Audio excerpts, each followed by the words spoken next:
Haunted school है और ये यूपी में था। यहाँ पे जैसे वो शेड गिर गई थी, बच्चे पढ़ रहे थे, तो वहाँ पे बच्चों की डेथ हो गई थी स्कूल में। तो स्कूल में जब डेथ हो गई थी भाई, तो काफ़ी टाइम से वो स्कूल बंद रहा। मुझे वहाँ के प्रिंसिपल ने मेल किया कि सर ऐसे ऐसे हम चाहते हैं कि आप यहाँ पे इन्वेस्टिगेशन करो, जो आप चार्ज करोगे मैं भी आपको दूंगा। तो मैंने बोला यार बच्चों की बात है, पैसा क्यों लेना है, चलते हैं। भाई मैं वहाँ पे गया और वहाँ पे मैं 2 बजे, मेरे को आज भी याद है, मैं 2 बजे वहाँ पे रात को घुसा था उस स्कूल में। और वहाँ पे मैंने नेचुरल इन्वेस्टिगेशन करी थी, जिसमें किसी भी मशीन का मैं यूज़ नहीं कर रहा हूँ। उसमें एक बलून रखा हुआ है सामने। जैसे जैसे मैं सवाल पूछ रहा हूँ कि बेटा आप मेरे आसपास हो, और मैं बोल रहा हूँ बेटा अगर आप मेरे आसपास हो तो इस बलून को लेफ़्ट करो, इस बलून को राइट करो, तो आप वो वीडियो देखोगे। मतलब वहाँ पे एयर का कोई सोर्स नहीं है उस रूम के अंदर। आप वीडियो देखोगे, बिल्कुल वाइड एंगल में वो शूट हो रहा है, बीच में बलून रखा है, जैसे जैसे मैं सवाल पूछ रहा हूँ वैसे वैसे वो बलून मूव हो रहा है। तो वहाँ पे बच्चों की स्पिरिट्स जो थी वो मुझे आंसर तो कर रही थी, लेकिन जैसे ही मैं उस लोकेशन से निकला, उस लोकेशन से निकलने के बाद ही भाई मेरी कार का क्या कहते हैं वो एक्सीडेंट हो गया।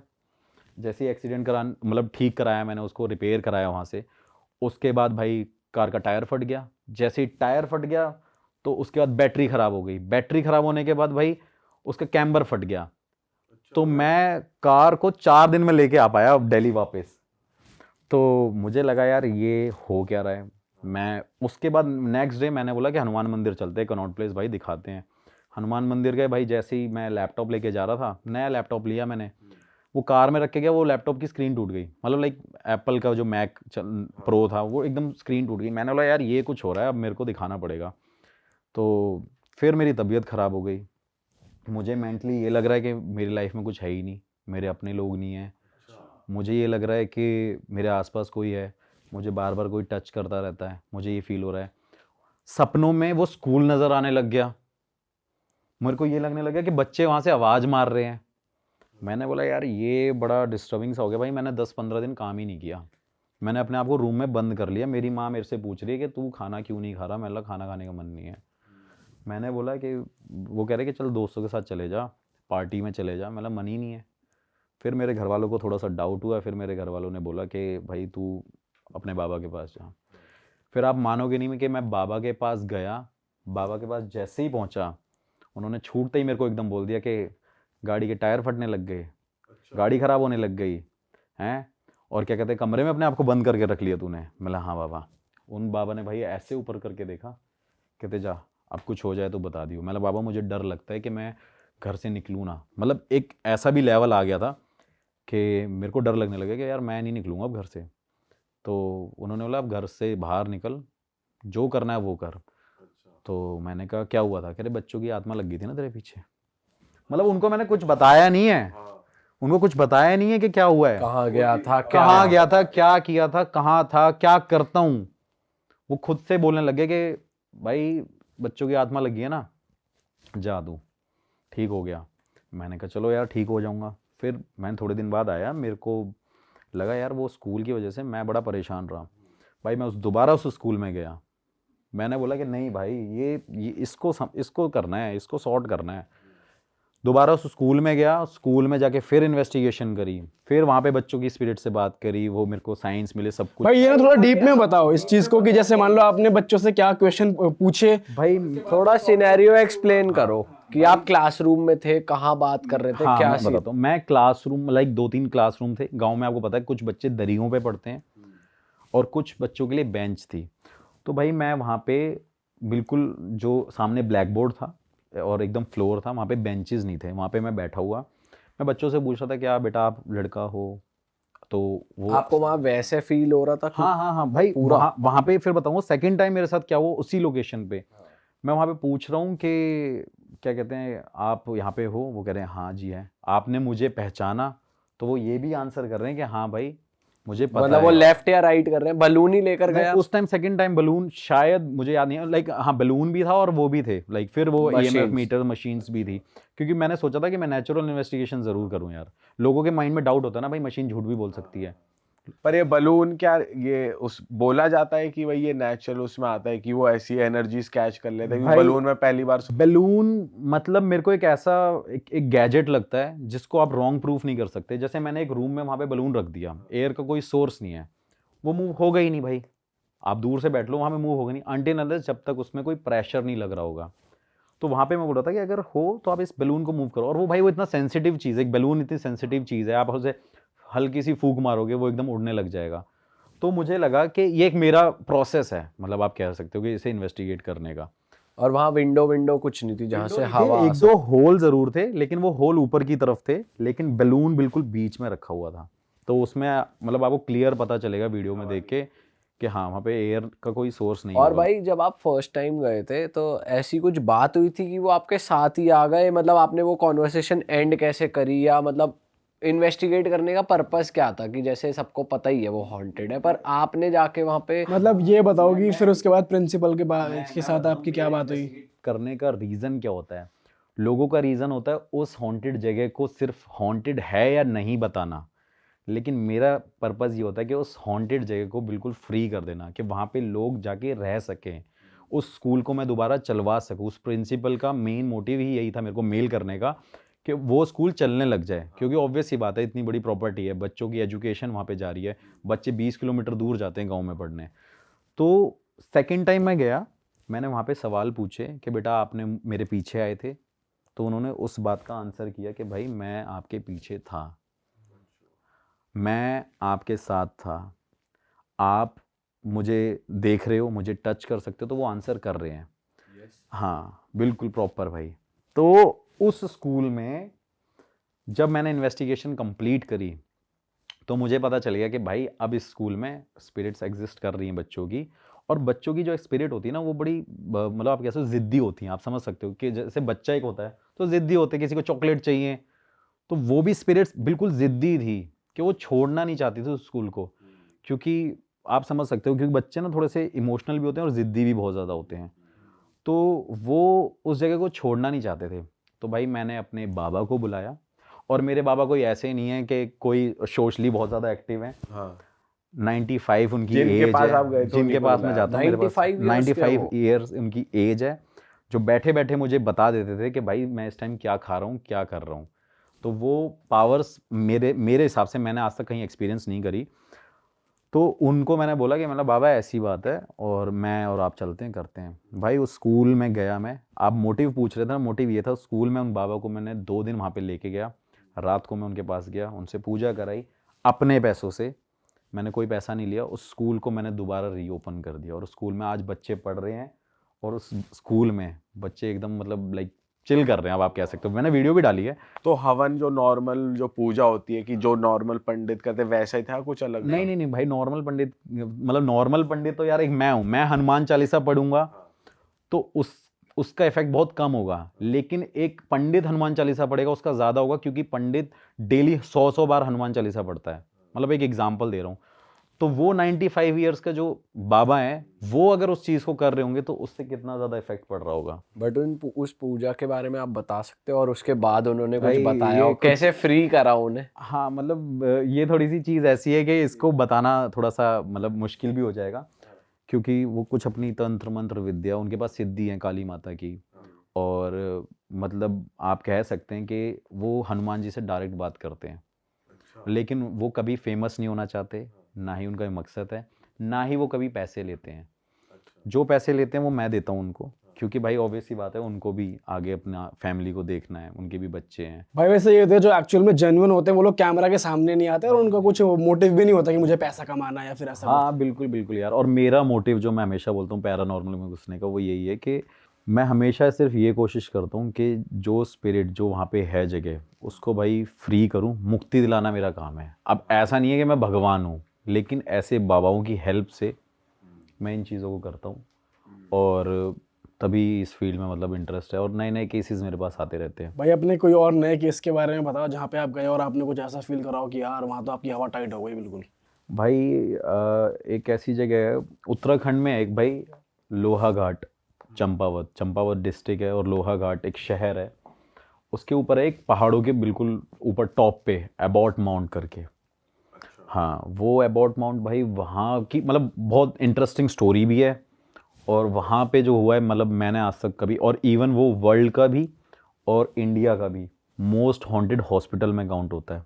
अच्छा। और आप एक चीज़ आपने कभी सुनी नहीं होगी कि चर्च भी हॉन्टेड होते हैं। लाइक चर्च के अंदर, मतलब लाइक एक गोवा में चर्च है, वो बताते हैं कि हॉन्टेड है, लेकिन अंदर अगर पॉजिटिविटी है तो भाई वो हॉन्टेड क्यों है? तो वहाँ पे ऐसे 3-4 जगह जो बड़ी हॉन्टेड है। तो उसकी स्टोरी भाई ये है कि वहाँ पे एक ज़माने में मतलब जब ब्रिटिशर्स का टाइम रूल करते थे, वहाँ पे ब्रिटिशर्स रहते थे।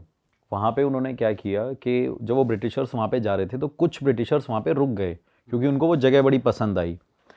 तो वहाँ पे एक एबॉट हेरल्ड माउंट करके एक बंदा था, वो वहाँ पे रुक गया और उसने अपना घर वर बनाया, वहाँ पे कुछ हवेलियाँ बना ली। फिर उसके बाद वहाँ पे उसने एक हॉस्पिटल खोल दिया वहाँ पे कि भाई लोगों की ना फ्री सेवा हो, इलाज हो, लोग यहाँ के गांव के जो परेशान रहते हैं, उसमें कुछ फॉरेनर्स भी थे और जो लोकल कुछ इंडियंस थे वो भी, तो वहाँ पे लोगों को इलाज मिल सके बेसिकली। तो भाई वो हॉस्पिटल चलता रहा कुछ टाइम तक। तो थोड़े टाइम बाद वहाँ पे एक डॉक्टर अपॉइंट हुआ। डॉक्टर का नाम था डॉक्टर मॉरिस, और डॉक्टर मॉरिस का दूसरा नाम था और पूरे वर्ल्ड में और इंडिया में फेमस है डॉक्टर डेथ। उसको डॉक्टर डेथ बोलते हैं। तो क्या हुआ भाई कि जब वो डॉक्टर अपॉइंट हुआ तो वहाँ पे काफ़ी सारे पेशेंट ठीक ज़रूर होते थे। मतलब ये बड़ा चलता था कि डॉक्टर मॉरिस को दिखाना है, डॉक्टर मॉरिस यहाँ पे रहते हैं। और उनके अंदर बताते थे कि एक जादू है और उनके पास ऐसी कोई पावर्स हैं, कुछ ऐसी एनर्जीज़ हैं जिससे पेशेंट ठीक हो जाते थे। कहते थे कि वो नब्ज़ देख के बताते थे कि वो पेशेंट की मरने की डेट टाइम बता देते थे। हाँ, और वो ज़िंदा कर सकते थे कि नहीं कर सकते थे, मतलब वो ठीक हो जाए या नहीं हो पाए, वो भी वो बता देते थे। लेकिन ये चीज़ पूरे गांव में बहुत ज़्यादा फैल गई और लोग वहाँ पे भाई कुछ भी, कोई भी बीमार होता था डॉक्टर मॉरिस के पास जाना है। तो डॉक्टर मॉरिस भाई उनको देखते थे, उनकी नब्ज़ देखते थे और उसको बोलते थे भाई ये पेशेंट 2 दिन बाद मर जाएगा, इसको वहाँ ले जा रहा हूँ, मैं कोशिश करूँगा इलाज करने की। मतलब जो भी अलग अलग स्टोरीज़ हर जगह होंगी, लेकिन जो मेन स्टोरी वो ये है कि वो इलाज करने के लिए उनको एक जगह लेके जाया करते थे। एक उन्होंने अपना वार्ड बना रखा था और उसके बाद भाई वो डॉक्टर उन पेशेंट को एक जगह पे लेके शिफ्ट कर देते थे। उस जगह का नाम होता था मुक्ति कोठरी, जहाँ पे डॉक्टर मॉरिस क्या करता था, लोगों को वहाँ पे मतलब कुछ जैसे डेड बॉडीज़ को वहाँ रखता था, सबका ना मतलब लाइक सर्जरी करता था, सबके दिमाग खोलता था। और वो ये देखता था कि जब लोगों के हाथ पैर एक जैसे हैं, आंखें एक जैसी हैं, तो लोग सोचते अलग अलग क्यों हैं, आत्मा कहाँ होती है बॉडी में। मतलब उसके अलग अलग एक्सपेरिमेंट्स वो करता था डेड डेड बॉडीज़ पे। देखता था कि एक जिंदा इंसान और एक मरा हुआ इंसान अलग अलग कैसे सोचता है। मतलब वो सोचता था कि मरा हुआ इंसान भी तो सोच सकता है अगर एक जिंदा इंसान सोच सकता है तो उसके बड़े बड़े अलग अलग एक्सपेरिमेंट होते थे। भाई उसने क्या किया, वहाँ पे बहुत सारी 100 से ज़्यादा लोगों के साथ वो एक्सपेरिमेंट किया जो मर गए हैं। और गांव वालों को ये हुआ कि यार ये जो टाइम डेट डिसाइड करता था वो उसकी मतलब बीमारी को लेके डिसाइड नहीं करता था, वो इसलिए डिसाइड करता था क्योंकि नेक्स्ट डे उसको या सेकंड नेक्स्ट डे उसको भाई मारना है और उनके साथ एक्सपेरिमेंट करना है, देखना है कि भाई ये करते क्या हैं, ये हैं क्यों, ये इंसान सोचता कैसे है, इनका दिल कैसे धड़कता है, ये सब कुछ मतलब सारी चीज़ें जो भी उसका प्रोसेस होया करता होगा। उसके बाद दिल्ली से भाई एक डॉक्टर अपॉइंट हुआ काफ़ी साल बाद। लोग गांव में हबड़ा दबड़ी मच गई कि भाई ये डॉक्टर मॉरिस सारे पेशेंटों को अंदर ले जाता है और छोड़ता नहीं है, बताता नहीं है ऐसा क्या होने लग गया है। क्योंकि स्टार्टिंग में तो वो डॉक्टर मॉरिस ठीक था, लेकिन वो कुछ टाइम बाद जाके डॉक्टर डेथ के नाम से फेमस हो गया। और जब दिल्ली का डॉक्टर अपॉइंट होता है वहाँ पे जाता है, वो बताता है कि भाई डॉक्टर मॉरिस ये रिसर्च करता था यहाँ पे। अब जो इंसान ज़िंदा था वो उसे बेहोश करके उसके साथ एक्सपेरिमेंट करेगा, तो भाई कहीं ना कहीं उसकी आत्माएं भटकेंगी वहाँ पे। तो 100 से ज़्यादा बताते हैं कि वहाँ पे आत्माएं भटकती हैं। और वहाँ पे चर्च भी है, ग्रेवयार्ड भी है और वो हॉस्पिटल भी है। अब पहला स्टेप क्या है, पहला भाई चर्च है। बताते हैं कि डॉक्टर मॉरिस की आत्मा वहाँ पे भटकती है, डॉक्टर डेथ की आत्मा उस चर्च में भटकती है। उस चर्च में मैंने इन्वेस्टिगेशन करी है, वहाँ मुझे साइंस मिले थे। क्या साइन? वहाँ पे भी भाई मैं एक ऐसा इक्विपमेंट लेके गया था, वो भी नहीं था, उसमें भी काफ़ी सारे सेंसर्स थे। मैंने क्वेश्चन जब पुटअप करे थे तो वहाँ पे डॉक्टर मॉरिस नहीं था, लेकिन कुछ और स्पिरिट थी, और वो स्पिरिट वो थी जिनके साथ उस ज़माने में एक्सपेरिमेंट हुए थे। पूछा उनसे। हाँ। फिर सेकंड मैंने इन्वेस्टिगेशन करी, वहाँ पे ग्रेवयार्ड थी, उस ग्रेवयार्ड के पास मैं गया। ग्रेवयार्ड में मैं देख रहा हूँ कि भाई वहाँ पे ना मतलब बड़ी बड़ी ऑब्स दिख रही हैं, ऐसा दिख रहा है, वाइट शेडो दिख रही है। और वो फेमस जगह इसलिए भी है क्योंकि वहाँ पे सबसे ज़्यादा टाइगर और पैंथर मिलते हैं। पैंथर्स बहुत हैं वहाँ पे, मतलब नॉर्मली इंसान नहीं जा सकता भाई वहाँ पे, रात को तो नहीं निकल सकता। और पहले भी मैं वहाँ पे गया था, लेकिन हम वापस आ गए थे। और वहाँ पे कुछ फॉरेनर्स ने भी वीडियो बनाई है, जब उन्होंने टेंट लगाया था तो उसके आसपास टाइगर भटक रहे थे। अच्छा। हाँ, तो काफ़ी लोग ऐसे भी हैं जो वहाँ पे जाने की कोशिश कर चुके हैं लेकिन कर नहीं पाए। उसके बाद भाई ग्रेवयार्ड के पास गया, वहाँ पे साइन मुझे नहीं मिले, लेकिन मुझे आसपास अपनी नेगेटिविटी बहुत ज़्यादा फील हो रही थी। सब कुछ दिख रहा था कि भाई कोई शेडो ज़रूर है। अब कई चीज़ें हम कैमरे में रिकॉर्ड नहीं कर सकते, हवा को रिकॉर्ड नहीं कर सकते, महसूस कर सकते हैं। तो वैसी वो चीज़ें मुझे महसूस हो रही थी और दिख भी रही थी, लेकिन कैमरे में रिकॉर्ड नहीं हो रही थी। लेकिन अगर आप मेरी उस वीडियो को देखोगे तो शायद उसमें आपको वो दिखेगा कि एक ऐसी लाइट वहाँ से आ रही है जहाँ से कोई मतलब ही नहीं बनता लाइट आने का। तो उसके बाद भाई मैं उस हॉस्पिटल में गया जहाँ पे एक्चुअली वो एक्सपेरिमेंट स्टार्ट करता था और शिफ्ट करता था, वो दूसरी जगह थी। थोड़ा एक्सप्लेन करो कैसा था वो हॉस्पिटल। भाई मैं बताता हूँ कि वहाँ पे हम ट्रैक करके गए काफ़ी आगे तक, 1 किलोमीटर ऑलमोस्ट हमने वहाँ पे ट्रैक किया होगा। आज तक वहाँ पे नॉर्मल इंसान कोई भी नहीं जाता। वहाँ पे हम ट्रैक करके गए, ट्रैक करने के बाद हम झाड़ियों जंगलों के बीच में से निकले। फिर वहाँ पे देखते हैं एक बहुत पुराना, जैसे नहीं जंक यार्ड बना होता है, तो वहाँ पे वो काफ़ी पुराना ऐसा बना हुआ था, बहुत लंबा सा था। और वहाँ पे अलग अलग रूम्स बने हुए थे, जैसे हॉस्पिटल में होते हैं कि भाई ये मेडिसिन यहाँ मिलती होंगी, यहाँ पे डॉक्टर्स होते होंगे, यहाँ पे टेस्ट होया करते होंगे। तो वो काफ़ी बहुत पुराना है और अंग्रेज़ों के टाइम का है वो। आई थिंक 1915 समथिंग ऐसा कुछ है, 42-15 के बीच में तो ये। पुरानी अलमारियां, कबर्ड वगैरह, बेड वगैरह सब पड़े हैं वहाँ मतलब पे? हाँ भाई, लॉक लगा हुआ है, काफ़ी जगहों पे लॉक है, बट वो गेट पुराने हैं और वो विंडोज़ पुरानी है एकदम। वहाँ पे दिख रहा है कि यार सब कुछ ऐसा है जो पुराने ज़माने में ही था, कुछ वहाँ पे नया नहीं हुआ। उसके बाद मैंने वहाँ पे इन्वेस्टिगेशन करी।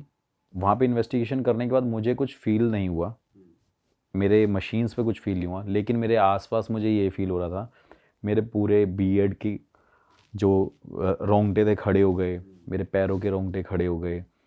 और उस जगह पे मैं हिम्मत नहीं कर पा रहा था कि भाई मैं पूरे हॉस्पिटल को एक बार ऐसे लुक अराउंड कर लूँ, पूरा सर्कल करके ऐसे देख लूँ, घूम के देख लूँ। तो वहाँ पे भाई हिम्मत नहीं हो रही थी मेरी। लेकिन वहाँ का जो एक्सपीरियंस था ना, बहुत वियर्ड था मेरे लिए। मुझे लग रहा था कि यार यहाँ पे आना मैंने गलत डिसीज़न लिया है, मेरा डिसीज़न बहुत गलत है यार, मेरे को यहाँ आना नहीं चाहिए था। क्योंकि मुझे ऐसा लग रहा था कि बार बार कोई ना कोई पैंथर आ जाएगा या कोई ना कोई स्पिरिट्स मेरे साथ लग जाएंगी और जिससे मैं शायद ना बच पाऊँ। वो जगह मेरे लिए थी एक ऐसी, क्योंकि वहाँ पे कुछ ब्रिटिशर्स भी मरे थे, कुछ इंडियंस भी मरे थे। तो सबको समझना मुश्किल है। आप एक स्पिरिट से तो डील कर सकते हो, 2 से कर सकते हो, लेकिन जब वो 50-100 से ज़्यादा होंगी तो आप शायद डील नहीं कर सकते हो। तो उस हॉस्पिटल के बाद मैं मुक्ति कोठरी में गया, लेकिन अब वो मुक्ति कोठरी एक जगह है जो वो प्राइवेट प्रॉपर्टीज़ बन गई हैं, उसको मतलब लोगों ने ले लिया है, हायर कर लिया है। वहाँ पे बड़ी बड़ी अच्छी अच्छी कोठीज़ बनी हुई हैं, लेकिन अब तक उस जगह पे कोई नहीं जाता, ना ही किसी की हिम्मत होती है। जिनकी प्रॉपर्टीज है वो तो रहते होंगे। हाँ भाई, वो हॉस्पिटल वाला एरिया काफ़ी दूर है, वो मुक्ति कोठरी दूर है, चर्च थोड़ा सा पीछे आगे की तरफ है, मतलब ऐसे स्टेप बाय स्टेप है। हाँ। हाँ, और जो मुक्ति कोठरी है वो बिल्कुल लेफ्ट में है, बाकी सारी चीज़ एकदम सामने सामने है। तो वहाँ पे भाई कोई हिम्मत नहीं करता जाने की। आपको ऐसे कोई इंडिकेशंस नहीं मिले कि यार कुछ आवाज आ रही है, खिड़की खुल गई या भाई दरवाजा बंद, चर्च में ऐसे मिले जो- थे, अच्छा। चर्च में मिले थे। और वो एक्सपीरियंस मेरा एक ऐसे था कि मैंने वहाँ पे जब मैं चर्च की विंडो से देख रहा था तो मैंने किसी को जाते हुए देखा था, लेकिन वो बात मैं ऑन कैमरे नहीं बोल सकता क्योंकि लोगों को लगेगा कि मैं झूठ बोल रहा हूँ। वो लेकिन रिकॉर्ड नहीं कर पाए थे वो आप? रिकॉर्ड, क्योंकि मैं चर्च में था, मैं शूट कर रहा था, मतलब एक कैमरा मैन ऐसे शूट कर रहा है, मैं इधर खड़ा हुआ, मेरे को वो विंडो दिख रही है सामने, और वहाँ से भाई मैंने जाते हुए लोगों को देखा। कितने लोगों को? हाँ, मतलब 2 लोगों को जाते हुए देखा, किसी को जाते हुए देखा मैंने। और उस टाइम पे मुझे लगा कि शायद हो सकता है कोई लोकल बंदा आ गया हो, लेकिन जैसे ही मैंने उस वीडियो को पॉज किया और मैंने बाहर जाके देखा, वहाँ पे कोई भी नहीं था भाई। और उस चीज़ को मैं ऑन कैमरा इसलिए नहीं बोल सकता क्योंकि लोगों को लगेगा व्यूज़ के लिए कर रहा है, झूठ बोल रहा है, लेकिन ये एक्सपीरियंस मैंने किया है। और वहीं से आने के बाद मेरी तबीयत ख़राब होगी। मैं 3 दिन क्या कहते हैं, रुद्रपुर में रुका रहा। रुद्रपुर में रुका, एक दिन मैं हल्द्वानी में रुका, और हल्द्वानी के बाद मैंने कोशिश करी एक और घर शूट करने की। और जब वहाँ पे मैं पहुँचा तो मेरे को लगा मेरा कैमरामैन भी बीमार हो गया है। मैं एक और कैमरामैन को बुलाता हूँ, वो एक सरदार था, उसको बड़ा शौक था मेरे पास वीडियोज़ में साथ में चलने का, एक्सपीरियंस करने का। वो भाई हल्द्वानी पहुँच गया। हल्द्वानी के बाद मैं रामनगर चला गया। वहाँ पे एक लाल घर नाम से बड़ा फेमस है, एक रेड हाउस। वहाँ पे बताते हैं किसी ने सुसाइड कर लिया था, उस लड़के की स्पिरिट वहाँ पे घूमती है। एक छोटा सा रूम ही है लेकिन वो बिल्कुल खेतों के बीच में है। तो जैसे ही मैंने उसे इन्वेस्टिगेट किया, और उस दिन मैंने ये सोचा कि यार ये लाल घर है, क्यों ना मैं यहाँ पे एक अलग तरीके से शूट करता हूँ। वहाँ पे मैंने ना लाल लाइट जला दी, लाइट के आगे फिल्टर्स लगा लिए, और मुझे लगा पूरा रेड थीम होगी और शूट करूँगा। तो जैसे ही हम शूट कर रहे हैं, यू वोंट बिलीव भाई, वहाँ पे 3 कैमरे थे उस दिन, 2 फ़ोन थे, 1 कैमरा था। और जब वो शूट हो रहा था तो मेरे कैमरामैन ने बोला कि भाई स्क्रीन पूरी रेड होगी, एक बार मेरे को ऐसे ऐसे करके बुलाया पीछे से। जैसे ही मैंने देखा वो पूरी स्क्रीन रेड थी, कैमरे की और फ़ोन की। बुला, अच्छा। और जब हमने नेकेड आई से देखा, लाइट को हमने बंद कर दिया, मतलब वाइट लाइट कर दी, तब भी वो रूम हमें रेड दिख रहा था कैमरा पे, कैमरे में भी, आंखों से भी। अरे भाई वो रेड दिखने लग गया। मैंने बोला ये क्या हो गया। उसी टाइम वो जो सरदार था जो एक्सपीरियंस करने आया था, कह रहा भाई मैं आपके सब बैग वैग उठा लिया करूँगा, सब कुछ कर लिया करूँगा, आप मुझे एक्सपीरियंस करा दो। जैसे ही वो रूम से निकला, उस रूम से उसे वॉमिटिंग होने लग गई, वो गिर गया, फेंट हो गया। उसको उठा के हम रामनगर वाले घर पे लेके गए, जिस लोकल बंदे के यहाँ पे मैंने स्टे किया हुआ था। वहीं से रात को गाड़ी बुक करी, उसको दिल्ली भेजा, और वो भाई 12 से 13 दिन हॉस्पिटलाइज रहा, हॉस्पिटल में रहा वो। बताओ। और इसी से स्टोरी अटैच होती है एक और, कि मैंने चलो ये तो एक्सपीरियंस किया, वहाँ पे ये तो पता चल गया कुछ था, लाल घर भी था, लाल चीज़ें हो रही थी। और भाई मतलब मैं इससे ज़्यादा बड़ी बात नहीं बोलूँगा कि मेरा चैनल ना चले, मेरा करियर ना बने अगर मैं इस बात को झूठ बोलूँ तो। मैं भाई ग्वालियर गया, ग्वालियर में मेरा कैमरामैन, एक लड़की भी मेरी कैमरामैन है, वो भी मेरे साथ हॉन्टेड वीडियो शूट करती है। तो उसको मैं ये स्टोरी बता रहा था, तो वो स्नैपचैट पे ऐसे फ़ोन पे फ़िल्टर यूज़ कर रही थी, और मैं ऐसे लाल घर की स्टोरी बता रहा था। भाई उसका फ़ोन रेड हो गया, ये स्टोरी बताते बताते उसने फ़ोन फेंक दिया। सोचो वो स्टोरी मैं ग्वालियर में उसे, स्क्रीन रेड हो गई। हाँ फ़ोन की स्क्रीन रेड हो गई, और वो स्नैपचैट खोल रही थी, मेरे साथ फ़ोटो ले रही थी। लाइक मेरे साथ 3-4 लोग और थे, मैं उसे स्टोरी बता रहा था। लड़की का नाम निधि है, और उस लड़की ने फ़ोन फेंक दिया। अरे भाई वो एक ऐसा एक्सपीरियंस था कि मैं यार हिल गया। मैंने बोला एक छोटी सी जगह, तो कई बार भाई एक छोटी सी जगह भी इतनी हॉन्टेड हो सकती है ना, आप अंदाजा नहीं लगा। अपने फोन की स्क्रीन देख रहा हो। हमारी तो नहीं हुई।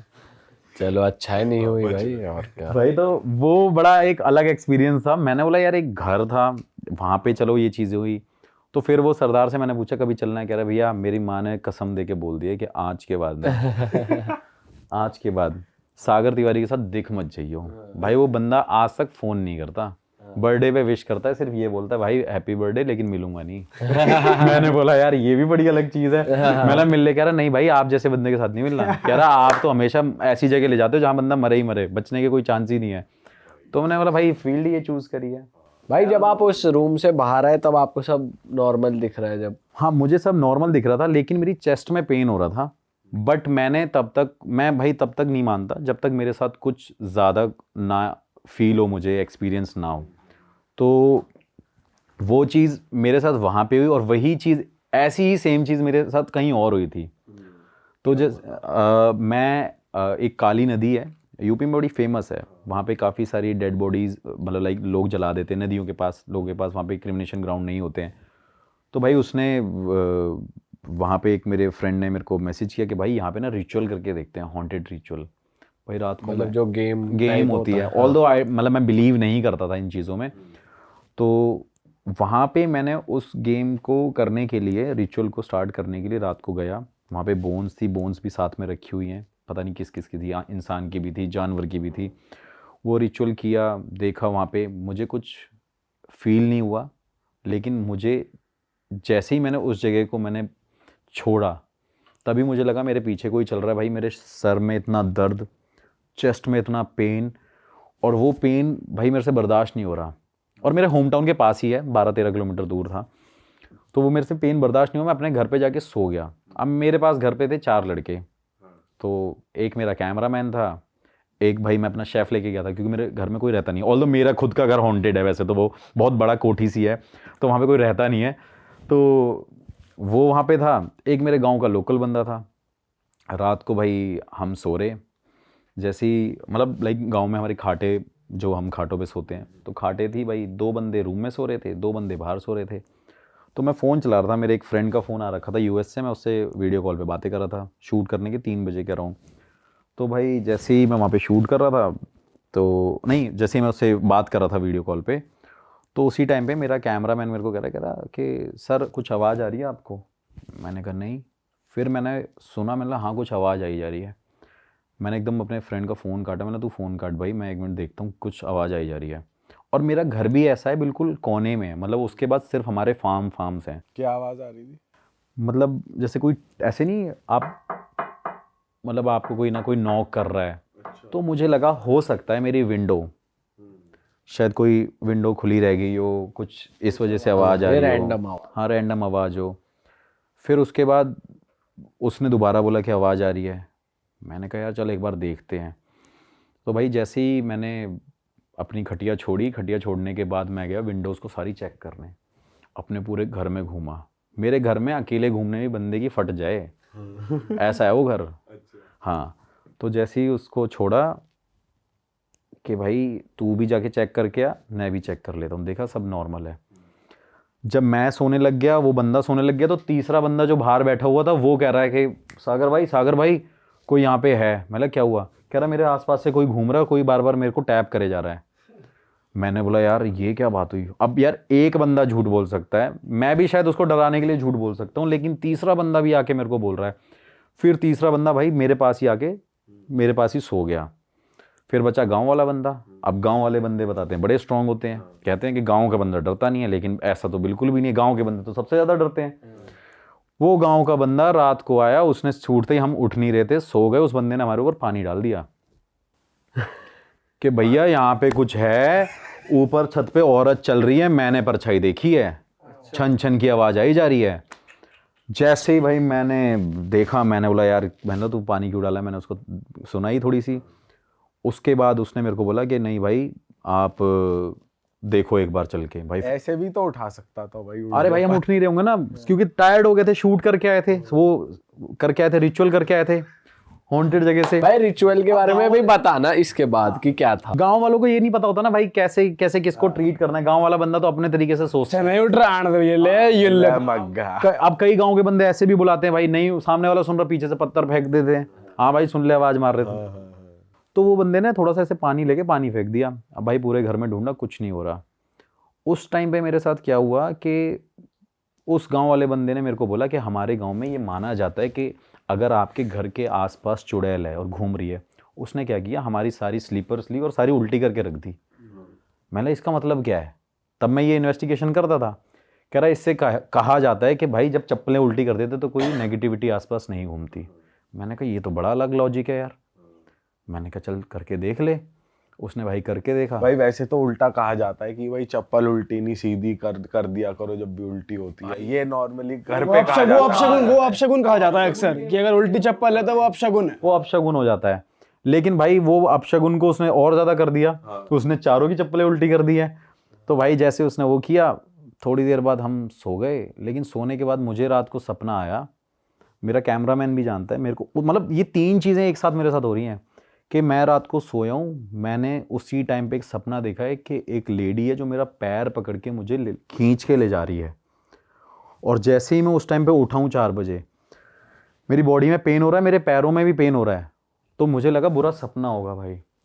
तो जैसे ही उस सपने को देखने के बाद वो मॉर्निंग पूरी होती है, हम उठते हैं, मैं ट्यूबवेल पे नहाने जाता हूँ। ट्यूबवेल पे जब नहाने पहुँचता हूँ तो मेरा कैमरामैन बोलता है भाई आपके पैरों में, आपके काफ के पास फिंगर के प्रिंट कैसे हैं?